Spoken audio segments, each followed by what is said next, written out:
Friends, पिछले class में हम लोगों ने बात की थी, सेकंड चैप्टर स्टार्ट किया था गाउस के नियम और उसके अनुप्रयोग। ठीक है, जिसमें हम लोगों ने क्या क्या पढ़ा था, विद्युत फ्लक्स पढ़ लिया था, आवेशों का सतत वितरण पढ़ लिया था और सतत आवेश वितरण के जितने प्रकार होते हैं वो भी पढ़ लिए थे।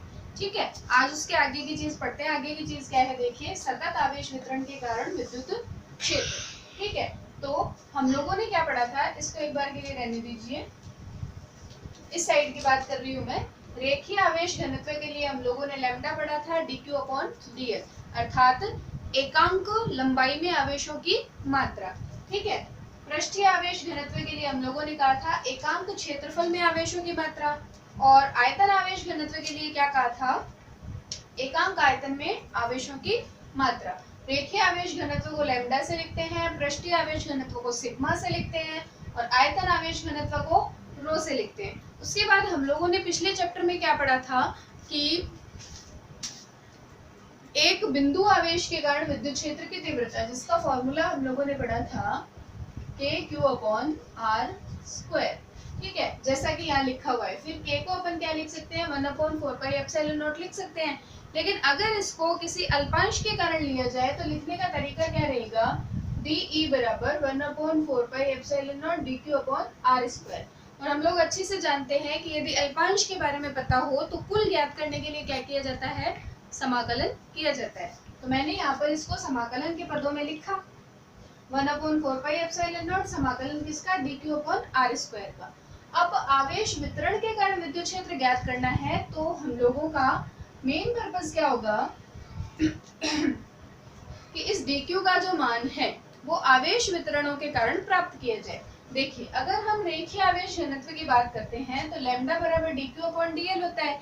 यहाँ से अगर DQ निकालना है तो वो कितना मिलेगा, लैम्डा DL मिलेगा। ठीक है, ये मान आप लोगों को यहाँ पे रख देना है DQ की जगह। तो रेखीय आवेश घनत्व के कारण E का मान कितना हो जाएगा, 1 upon 4 pi epsilon not lambda DL upon R square. इसी प्रकार सेकंड में हम लोग बात करते हैं तो DQ की जगह क्या आ जाएगा, सिग्मा ds, क्योंकि यहाँ से देखिए पृष्ठीय आवेश घनत्व के कारण DQ निकालते हैं तो वो कितना आता है, सिग्मा ds। ठीक है, फिर बात करते हैं पृष्ठीय आवेश घनत्व की। तो पृष्ठीय आवेश घनत्व के कारण DQ निकालते हैं तो वैल्यू कितनी निकलती है, रो dv। तो यहाँ मैंने किसका मान रख दिया, DQ का मान रख दिया रो dv। इस प्रकार हम लोगों ने अभी क्या पढ़ा कि सतत आवेश वितरण के कारण विद्युत क्षेत्र कितना कितना होता है, सूत्र उसका क्या रखा जाता है। तो ये हमको 3 फॉर्मूले प्राप्त हुए, पहला, दूसरा और तीसरा। एक बात और, अगर इसको सदिश रूप में लिखना हो तो क्या करेंगे, E और यहाँ लिख देंगे R कैप, जो कि एक बहुत ही पुराना तरीका है। 11th में भी आप लोग काफी बार पढ़ चुके हैं। अपने को क्या करना होता था कि जब भी सदिश के रूप में व्यक्त करते हैं तो सदिश क्या रहेगा, इस पूरी राशि के अंदर या पूरे सूत्र के अंदर जो भी सदिश राशि है उसके एकांक सदिश को गुणा के रूप में लिख दिया जाता है। तो अभी किस बारे में बात की, सतत आवेश वितरण के कारण विद्युत क्षेत्र। सतत आवेश वितरण 3 प्रकार का है, तो उसके कारण विद्युत क्षेत्र भी कितने प्रकार का होगा, 3 प्रकार का होगा। देखिए इसको,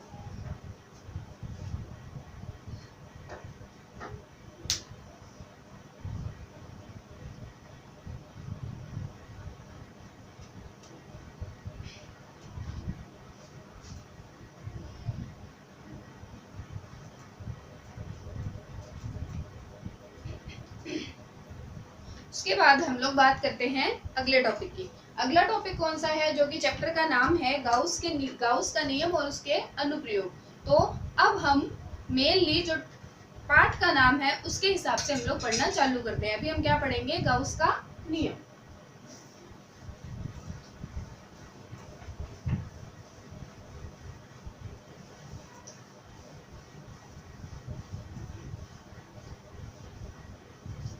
गाउस के नियम में देखिए, गाउस का नियम,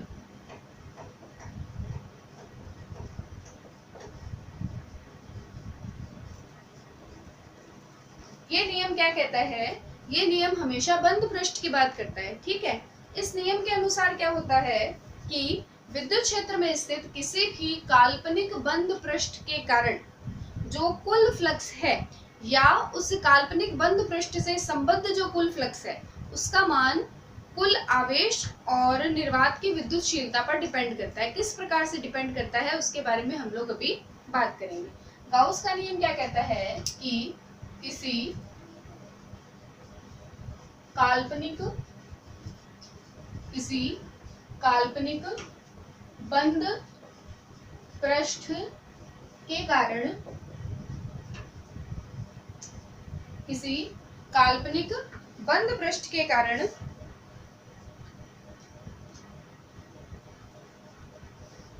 या फिर कहा जा सकता है कि जब कोई काल्पनिक बंद पृष्ठ है वह किसी विद्युत क्षेत्र में स्थित है, किसी विद्युत क्षेत्र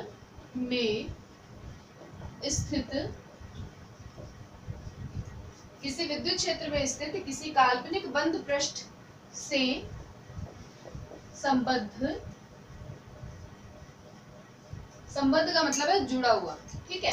तो किसी विद्युत क्षेत्र में स्थित किसी काल्पनिक बंद पृष्ठ से संबद्ध कुल विद्युत फ्लक्स का मान उस पृष्ठ के कुल आवेश सिग्मा क्यू तथा 1/ε0 के गुणनफल के बराबर होता है। तो हम लोगों को थोड़ा सा ध्यान रखना है कि गाउस ने बात किस बारे में करी। गाउस ने क्या कहा कि यदि किसी विद्युत क्षेत्र में कोई काल्पनिक बंद पृष्ठ स्थित है तो उसमें जो टोटल फ्लक्स का मान होगा वो किसके बराबर होगा, वो कुल आवेश सिग्मा क्यू तथा 1/ε0 के गुणनफल के बराबर होगा, ठीक है। लिखते कैसे देखिए, फ्लक्स को हम लोग फाई से डिनोट करते हैं, कुल आवेश को मैंने लिखा सिग्मा क्यू और किसका गुणनफल है 1/ε0। तो ये जो पद है ये है गाउस के नियम का गणितीय रूप। इसके अनुसार क्या होता है, देखिए या तो हम इस रूप में लिख सकते हैं या फिर क्या कहा जा सकता है, हम लोग लिख सकते हैं कि किसी विद्युत क्षेत्र में स्थित कोई भी काल्पनिक पृष्ठ है उससे गुजरने वाला कुल फ्लक्स किसके बराबर होगा, उससे संबद्ध आवेश तथा निर्वात की विद्युतशीलता ε0 के अनुपात के बराबर होता है, ठीक है। ये था गाउस का नियम। अब एक बात और, पहले हम लोग फाई के बारे में कौन सा सूत्र पढ़ चुके हैं, जब हमने विद्युत फ्लक्स फाई पढ़ा था तब विद्युत फ्लक्स फाई बराबर क्या पढ़ा था, E.ds। और इसके हिसाब से क्या होता है, फाई बराबर sigma q upon ε0। It means क्या हुआ कि ये दोनों समीकरणें एक दूसरे के बराबर लिखी जा सकती है। तो हम लोग क्या लिख सकते हैं, अर्थात फाई बराबर समाकलन ऑफ E.ds बराबर सिग्मा क्यू अपॉन ε0, ठीक है। तो ये है गाउस का नियम। ये काफी इंपॉर्टेंट है, कई बार एग्जाम में पूछा जाता है, तो थोड़ा सा ध्यान से इसको पढ़ लें।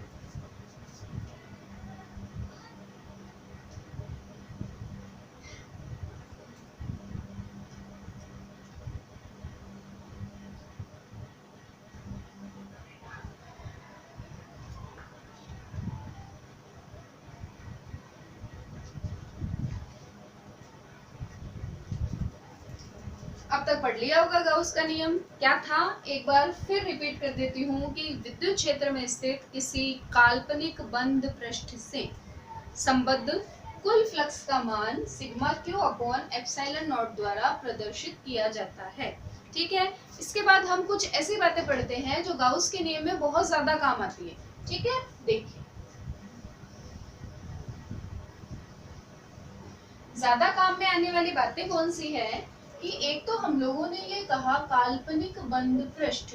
काल्पनिक बंद पृष्ठ का मतलब क्या है कि हमें एक बंद पृष्ठ की कल्पना करनी है, ठीक है। तो हम क्या कह सकते हैं कि जब किसी विद्युत क्षेत्र में किसी काल्पनिक पृष्ठ की कल्पना करते हैं गाउस के नियम का अध्ययन करने के लिए, तो उस पृष्ठ का नाम क्या लिखा जाता है? गाउसियन पृष्ठ। तो एक तो इस बात का ध्यान रखें, ये वर्ड आगे बार बार काम में लिया जाएगा। वर्ड क्या है? गाउसियन पृष्ठ। कौन सा होता है गाउसियन पृष्ठ? जिस बंद पृष्ठ की हम लोग कल्पना करते हैं उसी पृष्ठ को नाम क्या दे दिया जाता है? गाउसियन पृष्ठ। इस गाउसियन पृष्ठ की खास बात क्या है कि ये क्या है? एक काल्पनिक पृष्ठ है। पहली बात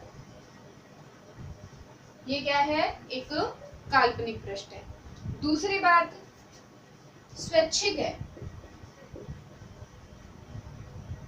स्वैच्छिक होने का मतलब क्या है कि अपनी इच्छा के अनुसार इसको लिया जा सकता है, अर्थात इसका आकार एवं आकृति कुछ भी हो सकती है। कुछ भी होने का मतलब क्या है? गोलाकार हो सकती है, बेलनाकार हो सकती है, घनाकार हो सकती है। तो यह किस प्रकार का पृष्ठ है? एक स्वैच्छिक पृष्ठ है, काल्पनिक पृष्ठ है, जिसको हम गाउस के नियम का अध्ययन करने के लिए काम में लेते हैं। या फिर विद्युत क्षेत्र में स्थित किसी पृष्ठ से गुजरने वाले फ्लक्स का मान ज्ञात करने के लिए काम में लेते हैं। हम इसको गाउस का नियम का उपयोग करने के लिए भी कह सकते हैं, हम इसको फ्लक्स का मान ज्ञात करने के लिए भी कह सकते हैं, जैसा भी आपको अच्छा लगे। ठीक है। उसके बाद देखिए एक दो चीजें और काम में आती है। ये वाला पद देखिए, ये क्या है? Sigma Q. सिग्मा क्यू का मतलब क्या है? कुल आवेश। तो हम लोगों ने पिछले पाठ में आवेशों के जो गुण पढ़े थे, उन गुणों के अंदर पहला गुण क्या था? आवेशों की योज्यता। योज्यता में मैंने आपको क्या बताया था कि जितना भी कुल आवेश का मान है किसी भी वस्तु पर, कुल आवेश का मान क्या होता है? उपस्थित सभी आवेशों के बीजगणितीय योग के बराबर होता है, अर्थात चिन्ह सहित जोड़कर हम उनका मान ज्ञात करते हैं। तो यहाँ भी क्या होगा? किसी पृष्ठ पर जितने भी आवेश उपस्थित होंगे उनका जो बीजगणितीय योग निकलेगा उसको हम लोग क्या कहेंगे? कुल आवेश। तो मैं इसको लिख देती हूँ, उपस्थित आवेशों का बीज गणितीय योग। ठीक है। सिग्मा क्यू क्या रहेगा? उस बंद पृष्ठ, हमने जो कल्पना करके गाउसियन पृष्ठ बनाया है उसके अंदर जितने भी आवेश उपस्थित हैं उन सब का जो बीजगणितीय योग होगा वो क्या कहलाएगा? सिग्मा क्यू कहलाएगा। एप्सिलॉन नॉट को आप अच्छे से जानते ही हैं। एप्सिलॉन नॉट क्या है? निर्वात की विद्युतशीलता। निर्वात की विद्युतशीलता। ठीक है। उसके बाद एक चीज और कि देखिए, अब सिग्मा क्यू के बारे में बात हो गई, एप्सिलॉन नॉट के बारे में बात हो गई, इस काल्पनिक बंद पृष्ठ के बारे में बात हो गई। देखिए इसमें कितनी सारी चीजें आएंगी, एक बार फिर से देखिए। सबसे पहले किसी विद्युत क्षेत्र, तो विद्युत क्षेत्र से आप भली भांति परिचित है, आपने पिछले चैप्टर में इसको अच्छे से पढ़ा है। इस चैप्टर में सतत आवेश वितरण के कारण विद्युत क्षेत्र कितना होता है, कैसा होता है, किस प्रकार डिनोट किया जाता है, वो सारी बातें हम लोगों ने पढ़ी। उसके बाद नया वर्ड क्या आया? काल्पनिक बंद पृष्ठ। तो काल्पनिक बंद पृष्ठ के बारे में हम लोगों ने क्या बात की कि इसको क्या कह सकते हैं? गाउसियन पृष्ठ कह सकते हैं। उसके बाद में बात किसकी आई? सिग्मा क्यू की। तो मैंने सिग्मा क्यू बता दिया आपको। फिर बात आई एप्सिलॉन नॉट की, इसको भी आप पहले से जानते हैं। तो बचा क्या? ये बच गया। अब आप लोग कहोगे इसको भी पहले से जानते हो, लेकिन फिर भी इसके बारे में कुछ बातें ऐसी है जो आपको पता नहीं है।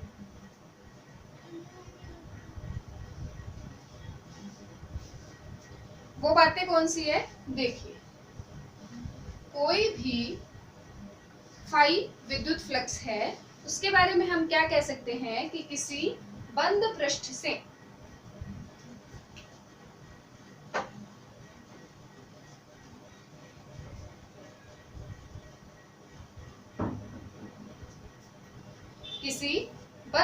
से संबद्ध कुल फ्लक्स। तो बंद पृष्ठ से संबद्ध कुल फ्लक्स में आप लोग समझेंगे क्या क्या? देखिए, अगर कोई भी, मैंने कहा किसी भी आकार या आकृति का हो सकता है, तो किसी भी प्रकार का एक गाउसियन पृष्ठ हम लोगों ने मान लिया, बंद होना चाहिए। ठीक है, कहीं से भी टूटा हुआ नहीं होना चाहिए, पूरा पथ एकदम बंद होना चाहिए। ठीक है, हम बात कर रहे थे कुल फ्लक्स की। तो देखिए कुल फ्लक्स का मान किस पे डिपेंड करता है, ये कोई भी काल्पनिक बंद पृष्ठ है, इससे संबद्ध जो कुल फ्लक्स होगा वो कुल फ्लक्स बराबर होगा, किसके बराबर होगा, प्रवेशित फ्लक्स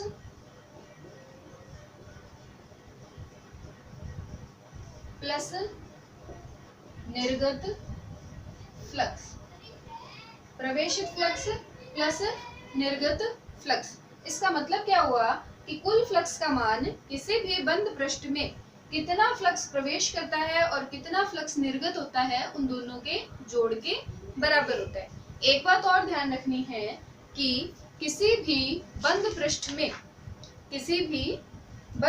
में जो भी निर्गत फ्लक्स होता है, ये जो मैं बात कर रही हूँ ना निर्गत फ्लक्स, इसको हमेशा धनात्मक चिन्ह द्वारा प्रदर्शित करते हैं, और जो प्रवेशित फ्लक्स होता है उसको हमेशा ऋणात्मक चिन्ह द्वारा प्रदर्शित करते हैं।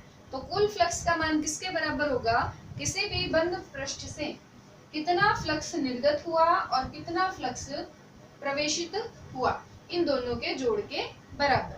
ठीक है, तो अभी हम लोगों ने कितनी बातें की, सिग्मा क्यू का मान किसके बराबर होगा, किसी भी बंद पृष्ठ में जितना भी आवेश उपस्थित है उसके बीजगणितीय योग के बराबर। ठीक है, इसके बाद हम लोगों ने बात की कि कुल फ्लक्स का मान निर्गत फ्लक्स और प्रवेशित फ्लक्स के योग के बराबर होता है। ठीक है, फिर देखिए आगे की बात करते हैं। इसमें हम लोगों ने क्या कहा कि ये जो कुल फ्लक्स है, इस कुल फ्लक्स का मान इस गाउसियन पृष्ठ के आकार, आकृति और क्षेत्रफल पर डिपेंड नहीं करता है। यह केवल और केवल किस पे डिपेंड करता है, उपस्थित आवेश की मात्रा पे। ठीक है, अब देखिए थोड़ा आगे की बात करते हैं।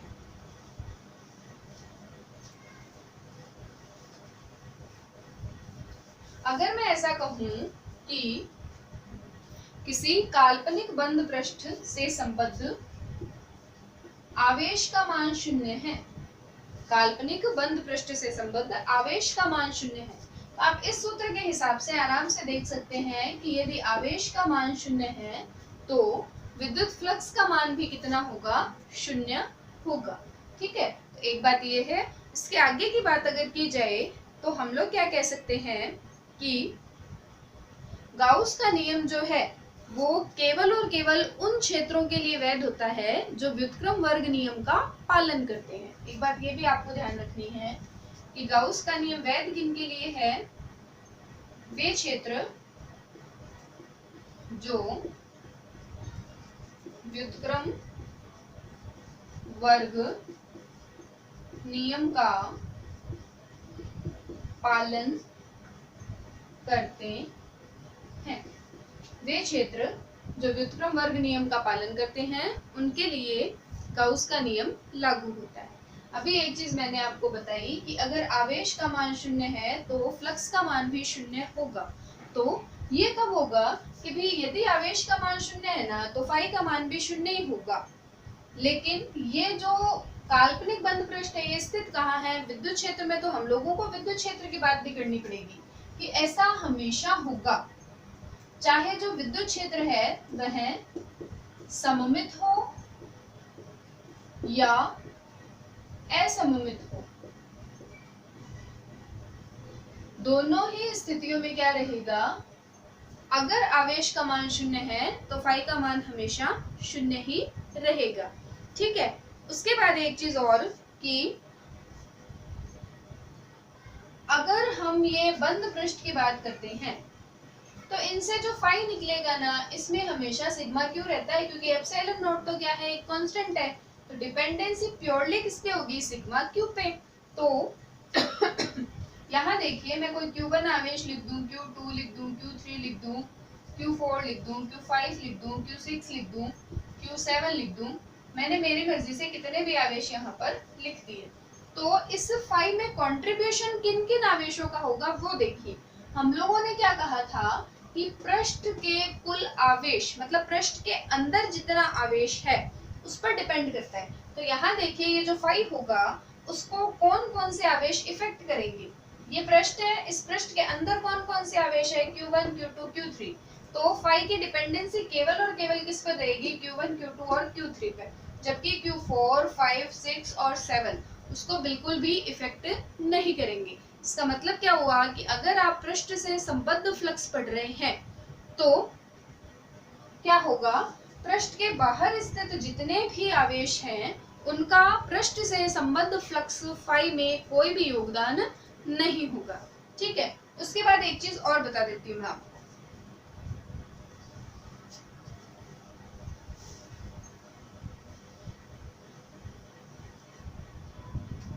कि यदि मैं कह दूं फाई बराबर 0, ठीक है, तो सिग्मा क्यू बराबर 0 है, आपको दिखाई दे रहा है। लेकिन इसको अगर अपन फाई के पहले वाले सूत्र के साथ जोड़ते हैं तो क्या होगा, E डॉट डी एस बराबर 0। ठीक है, अब E डॉट डी एस बराबर 0 होने की कितनी संभावनाएं हैं, देखिए E डॉट डी एस बराबर 0 कब कब हो सकता है, या तो E बराबर 0 हो, या ds बराबर 0 हो, या E व ds परस्पर लंबवत हो। तीन कंडीशन है 0 होने की। कौन कौन सी, कि E डॉट ds कब कब 0 हो सकता है, चाहे E का मान 0 हो जाए तो भी हो जाता है, चाहे ds का मान 0 हो जाए तो भी हो जाता है, चाहे E और ds परस्पर लंबवत हो जाए। इसका मतलब क्या है कि E डॉट ds को खोलते हैं तो E ds cos थीटा आता है। थीटा का मान अगर मैं 90 डिग्री रखती हूँ तो cos 90 का मान कितना होता है, 0 होता है। तो ये काफी सारी कंडीशन है। तो हम क्या कह सकते हैं कि यदि फाई का मान 0 है तो कोई जरूरी नहीं है कि वहां पर विद्युत क्षेत्र भी 0 हो। विद्युत क्षेत्र 0 नहीं होगा। उसके अलावा काल्पनिक बंद पृष्ठ है तो उसका क्षेत्रफल भी 0 नहीं होगा। तो हम लोग क्या कह सकते हैं कि अगर फाई का मान 0 है तो कोई जरूरी नहीं है कि वहां विद्युत क्षेत्र का मान 0 हो। फाई का मान 0 होने पर विद्युत क्षेत्र E अशून्य हो सकता है। अब से पहले हम लोग चैप्टर 2 में बहुत सारी चीजें पढ़ चुके हैं। वो चीजें कौन कौन सी हैं एक बार देख लीजिए। हम लोगों ने अभी तक विद्युत फ्लक्स पढ़ा,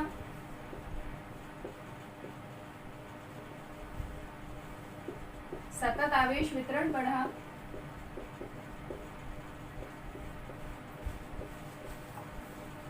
और सतत आवेश वितरण के कारण विद्युत क्षेत्र E बढ़ा।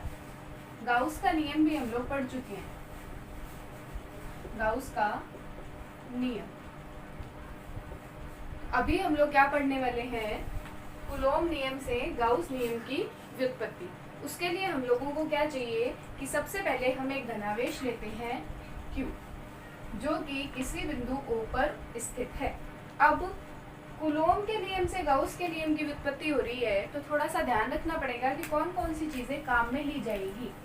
वो चीजें देखिए कौन कौन सी है। हम लोगों ने गाउस का नियम पढ़ा, कूलोम का नियम पढ़ा था, या फिर K Q not Q upon R square. इससे विद्युत क्षेत्र की तीव्रता E का मान अपने को कितना मिला था, KQ अपॉन R स्क्वायर। तो इसका यूज करके हम लोग क्या निकालेंगे, गाउस नियम निकालेंगे। गाउस नियम क्या है, फाई बराबर Q अपॉन एप्सिलॉन नॉट, जहाँ Q किसको प्रदर्शित करता है, कुल आवेश सिग्मा Q को। ठीक है, आगे बढ़ते हैं इसी क्रम में। इसके लिए हम लोगों ने क्या किया, सबसे पहले Q आवेश लिया जो किसी बिंदु O पर स्थित है। ठीक है, फिर इसे किसी काल्पनिक पृष्ठ के अंदर बंद मान लिया। फिर पूरे पृष्ठ के लिए एक साथ ज्ञात नहीं कर सकते, इसलिए हम लोगों ने क्या किया, एक अल्पांश ds की कल्पना करी। अल्पांश ds हम लोगों ने काट लिया। फिर देखिए इस पृष्ठ से ये जो ठीक बीचों बीच से गुजरने वाली लाइन है, ये किसकी दिशा को व्यक्त करती है, E की दिशा को। क्यों, क्योंकि प्लस आवेश के कारण क्या होती है, E की दिशा बाहर की ओर त्रिज्यीय होती है। अब बात करते हैं अल्पांश क्षेत्रफल ds की। तो ये क्षेत्रफल हम लोगों ने काटा है यहाँ एक स्पर्श रेखा खींची तो इसके लंबवत हमको किसकी दिशा मिल जाएगी, ds की दिशा मिल जाएगी। अब E और ds के बीच का कोण कितना है, थीटा। ठीक है, तो इसी क्रम में आगे बढ़ते हैं हम लोग। सबसे पहले बात करते हैं E की। तो E कितना हो जाएगा, KQ/r²। यहाँ देखिए इस चित्र में ये r और ये r समान नहीं है, दोनों अलग अलग है। तो इसके लिए हम लोगों ने क्या किया, एक त्रिज्यीय अल्पांश dr मान लिया। अब एक चीज और कि पिछली क्लास में भी हम लोगों ने बात की थी ठोस कोण के बारे में। तो समतल कोण होता है, 11th में पढ़ चुके हैं हम लोग, समतल कोण, ठोस कोण। याद कैसे रहेगा, समतल कोण का मात्रक हम लोगों ने रेडियन पढ़ा था और ठोस कोण का मात्रक हम लोगों ने स्टेरेडियन पढ़ा था।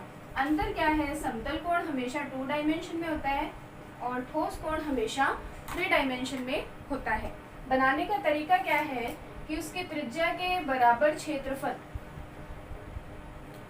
त्रिज्या के वर्ग के बराबर क्षेत्रफल जब हम किसी गोले पर काटते हैं तो इस पोर्शन को काट के निकालने के बाद यहाँ जो कोण बनता है वो क्या कहलाता है, ठोस कोण ओमेगा। ठोस कोण को प्रदर्शित किससे करते हैं, ओमेगा से।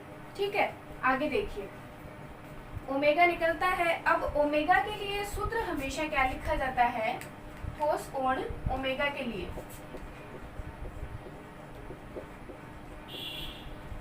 अनुप्रस्थ। देखिए गोले में से अगर आप इस टाइप का पीस काट कर निकालते हैं तो एक शंकु आकार बनता है। हम इसको लिखते हैं अनुप्रस्थ सांकव क्षेत्रफल बटा त्रिज्या का स्क्वायर। तो ये सूत्र होता है इसका घन कोण ओमेगा का। फिर एक चीज और कि यदि हम बात करें समतल के लिए, भाई अगर वृत्त के लिए बात की जाए तो ओमेगा का कुल मान होता है 2 पाई, और अगर गोले के लिए बात की जाए 3 डायमेंशन पिक्चर के लिए ओमेगा का मान होता है 4 पाई। इस हिसाब से ये जो चीज है गोले के लिए ओमेगा का मान, ये आगे इस डेरिवेशन में काम आने वाली है। तो अभी के हिसाब से हम लोग क्या ध्यान में रखेंगे, अनुप्रस्थ सांकव क्षेत्रफल बट्टे त्रिज्या का स्क्वायर। ये कब होता है कि भाई इसके हिसाब से क्या होगा, सांकव क्षेत्रफल ds है और त्रिज्या का स्क्वायर हो जाएगा r²। लेकिन ये बात तब होती है जब दोनों त्रिज्याएं बराबर होती है। लेकिन अगर त्रिज्याएं बराबर नहीं होती है, जैसे कि इस चित्र में दिखाया गया है, तो कुछ अलग सिचुएशन आती है जो कि मैं अभी आपको बता दूंगी।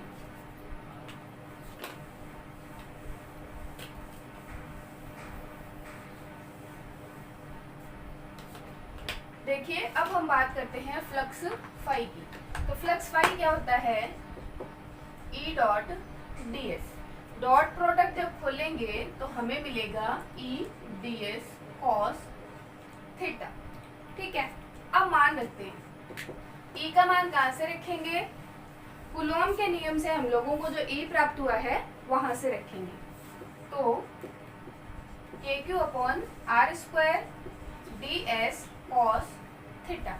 अब इसमें देखिए K कांस्टेंट है, Q कांस्टेंट है, तो KQ को मैं बाहर निकाल देती हूँ।